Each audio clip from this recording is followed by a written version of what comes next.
अस्सलाम वालेकुम साथियों।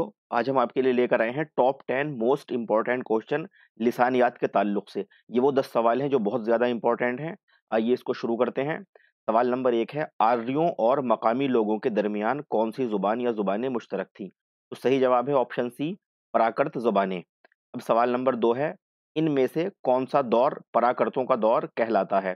तो इसमें सही जवाब है ऑप्शन सी, वुस्ता हिंद आर्याई। ये दौर जो है ये प्राकृतों का दौर कहलाता है। सवाल नंबर 3 में है, अपभ्रंश का लफ्ज़ पहली बार कहाँ देखने को मिलता है? तो इसका सही जवाब है ऑप्शन ए, नाट्य शास्त्र में। नाट्य शास्त्र में अपभ्रंश का लफ्ज़ हमें पहली बार देखने को मिलता है। सवाल नंबर 4 है, खड़ी बोली का इलाका कौन-सा है?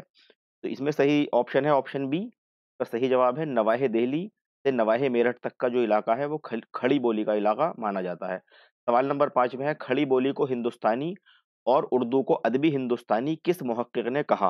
तो ऑप्शन नंबर डी, ग्रियर्सन ने कहा। सवाल नंबर 6, दिल्ली और मगरिबी उत्तर प्रदेश को उर्दू की जाए पैदाइश किसने करार दिया?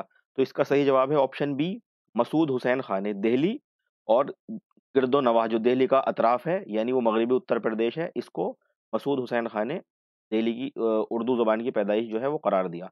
अब इसके बाद सवाल नंबर 7 है, दोआबा गंगो-जमन को उर्दू की जाए विलादत किसने कहा?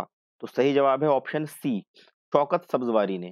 सवाल नंबर 8, इनमें से कौन-सी तसनीफ़ मुहिउद्दीन कादरी ज़ोर की है?